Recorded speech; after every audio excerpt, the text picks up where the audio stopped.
रात में क्या होता था कि हाफ चड्डी में मेरा जो ससुर हैं वो घर में घुस जाते थे, और वो भी टाइमिंग था 12 बजे 2 बजे, इतने रात में घुसकर और कुछ आवाज़ नहीं देते थे। मेरे शरीर को ऐसा टच किया जाता था कि मुझे बिल्कुल पसंद नहीं है। सिर्फ कपड़े हटाने की कोशिश करने लगते थे। उसके बाद मेरा नींद खुलता था। तो शादी किए हैं, लव मैरिज शादी किए हुए हैं, और उनका घर मुजफ्फरपुर जिला है, सरैया थाना है। शादी के 1 महीने बाद भैया ये कलयुग है, और कलयुग में मोहब्बत आम बात है, और मोहब्बत में बिहार में खासकर ऐसा हो जाता है। आज मोहब्बत, कल ब्रेकअप, परसों ओयो होटल, ऐसा हो जाता है। आज एक घटना आ गई है सामने, जो डीजीपी आरएस भट्टी के नाक के नीचे मुजफ्फरपुर पुलिस क्या खेला कर रही है वो ये महिला बताएगी।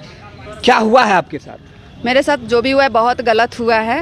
हाँ। ऐसा नहीं होना चाहिए था।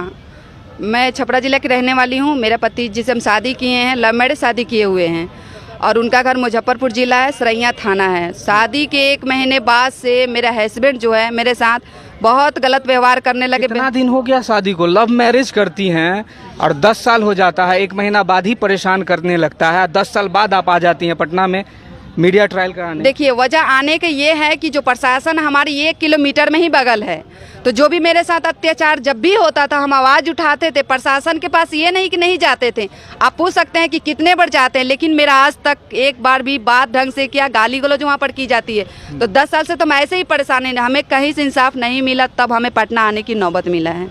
क्या सब किया जाता है आपके साथ? आपके पति मारते हैं, आपका ससुर है, और कौन सब क्या क्या करता है? देखिए, मेरा पति तो 1 महीना बाद से अपना रंग दिखाने लगा, मारपीट करने लगा। मारपीट करके हाला वो बाहर चला गया।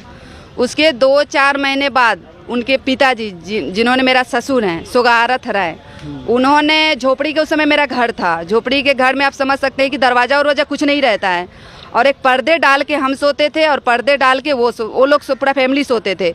रात में क्या होता था कि हाफ चड्डी में मेरा जो ससुर हैं वो घर में घुस जाते थे, और वो भी टाइमिंग था 12 बजे 2 बजे, इतने रात में घुसकर और कुछ आवाज़ नहीं देते थे। मेरे शरीर को ऐसा टच किया जाता था कि मुझे बिल्कुल पसंद नहीं है।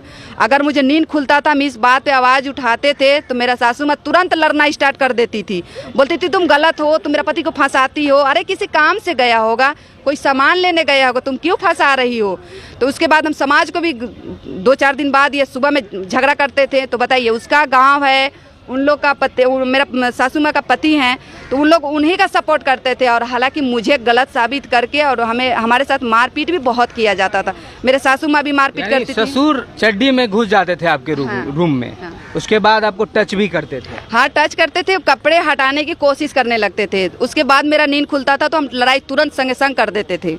उसमें क्या करते, लड़ाई करते तो मेरा घर से क्या बोलते हैं, लाइन भी काट देते थे घर से। मतलब जो भी अत्याचार होता था ना, वो बोलते थे ये झगड़ा करती है, लड़ाई करती है, मुझे बदनाम कर देते थे। जान रहे हैं दोस्तों, कलयुग में न पति किसी का होता है, न भाई किसी का होता है। यहाँ तो ससुर ने ही ऐसा कांड कर दिया जो बताते हुए भी हमें शर्म आ रही है। ससुर ने आपके साथ कांड कर दिया। दूसरा, पुलिस प्रशासन क्या कर रही है आपकी? देखिए, अगर प्रशासन 1 साल से लेकर ये भटक रही हैं, आपके पैर में छाले पड़ गए, लेकिन पुलिस प्रशासन नहीं सुना। मुजफ्फरपुर एसपी को हल्का भी शर्म नहीं आता है कि एक महिला दौड़ रही है। महिला सशक्तिकरण की बात होती है बिहार में, बेटी पढ़ाओ बेटी बचाओ की बात होती है बिहार में, लेकिन डीजीपी आरएस भट्टी के नाक के नीचे मुजफ्फरपुर पुलिस खेला करती है। क्या आपको परेशान करती है पुलिस? एफआईआर होने के बाद भी अरेस्ट नहीं हुआ? देखिए, परेशान ये है कि पुलिस तो बिल्कुल सुनती नहीं है। जब भी प्रशासन के पास जाते हैं तो प्रशासन इस तरीके से बात करने लगता है, तुम जाओ, तुम्हारा क्या मतलब, हर बार तुम आओगी, रोज आओगी, तुम्हारा रोज कोई सुनवाई करेगा, तुम कल आना, परसों आना, ऐसे करके भगा दिया जाता है। एक गुड़िया मैडम है जो मेरा इस केस का आयो बनी हुई, देखिए यहाँ पे गुड़िया लिखा होगा, वो इतनी गंदी और इतनी बदमाश लेडीज है, उसको कैसे भर्ती इसमें रखा हुआ है पुलिस में। मेरा बस चले तुम चप्पल निकाल के मारते, सीधी बात। लेकिन उन्होंने मुझे, अगर हम केस लेके जाते तो क्या बोलती थी, तुम्हारा देवर से अफेयर है, इसीलिए तुम ना घर वाले पर केस करती हो। ये बताइए, कुछ हम बताए नहीं, तो कभी मेरा घर आप गए नहीं, तो आप ये कैसे कह सकती है कि मेरा किसके साथ अफेयर है, किसके साथ नहीं? यानी मेरे हस्बैंड से और मेरे ससुराल से पैसे ले लेके गुड़िया मैडम बहुत केस को दबाई है, मेरे साथ गाली गलौज की। गुड़िया मैडम आपको सर्टिफिकेट दे रही है बजलन? हाँ, कि सर जानते, 12 बाबू बैठे थे, सर जानते हैं ये ना, इसका तो ना है देवर से अफेयर है, इसीलिए देवर को शादी नहीं होने देने चाहती है, इसीलिए केस करने आई है। अरे सब बात छोड़िए, हटाइए। अब 12 बाबू उस समय में, जो हमको नाम नहीं जानते, लेकिन बहुत बदमाश थे। एक बार हम ससुर के बारे में आवेदन दिए थे छेड़खानी का, मेरा आवेदन भी चेंज कर दिया गया है। आवेदन भी चेंज हो गया। हाँ, बड़ा बाबू आवेदन चेंज कर दिया। पूछे कि ये बताओ तुम बलात्कारी केस लिखी हो, तुम्हारे साथ कुछ कोर्ट में हुआ आप है? कोर्ट में नहीं गई क्या? कोर्ट में हम और डीएसपी के पास आवेदन दिए हुए हैं, लेकिन आज तक उनसे भी कोई उम्मीद नहीं मिला हमें। कोर्ट भी है, कोर्ट में भी न्याय मिलता है। अन्याय क्या, वहाँ से तो वकील हमारे पास इतने, देखिए हम बहुत ये हैं, हम वो नहीं कर सकते, पुलिस को तो मुंह मांगा रकम दे नहीं सकते।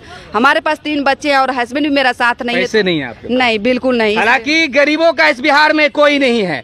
महिला विकास मंच हो, किसी के पास जाइएगा तो आपको रजिस्ट्रेशन फीस देना पड़ेगा, और ये गरीब महिला के पास 5 रुपया भी नहीं है जो किसी को दे और मदद ले सके। इस बिहार में फ्री में किसी का कोई मदद नहीं करता है। आपको आप उम्मीद हार गई, आप कोई मदद नहीं करेगा। और मेरे से मुंह पर भी पैसा मांगा जाता था। गुड़िया जो मैडम है पैसा मांगती थी, पैसा मांगते? हाँ, पैसा, गुड़िया मैडम पैसा भी मांगी और पैसा भी हम दिए हैं 4000 रुपया करके। थाना कौन सा आपका आता है?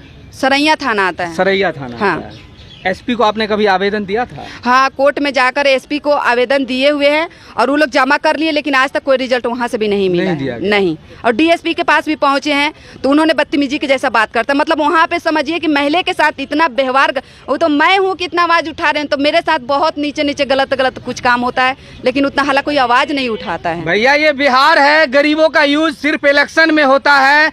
मामा काका आंटी कह के वोट तो ले लिया जाता है, लेकिन जब मदद की बेरी आती है तो न नेता आते हैं, न पुलिस मदद करता है। पुलिस उसी का मदद करेगा जिसके पास पैसा होगा, सरकार उसी की मदद करेगी जिसके पास पावर होगा।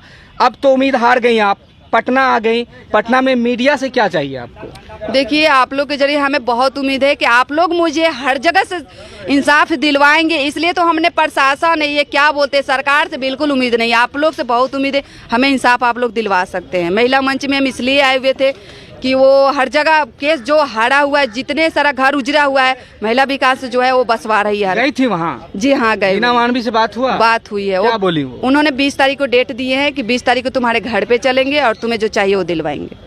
जाएंगी वो? हाँ, बोली तो है। चलिए, हम भी उम्मीद करते हैं कि वीना मानवी जाएंगी और इनको मदद करवाएंगी। हालांकि आपसे कोई अगर पैसा लेता है तो हम लोग को जरूर बताइएगा।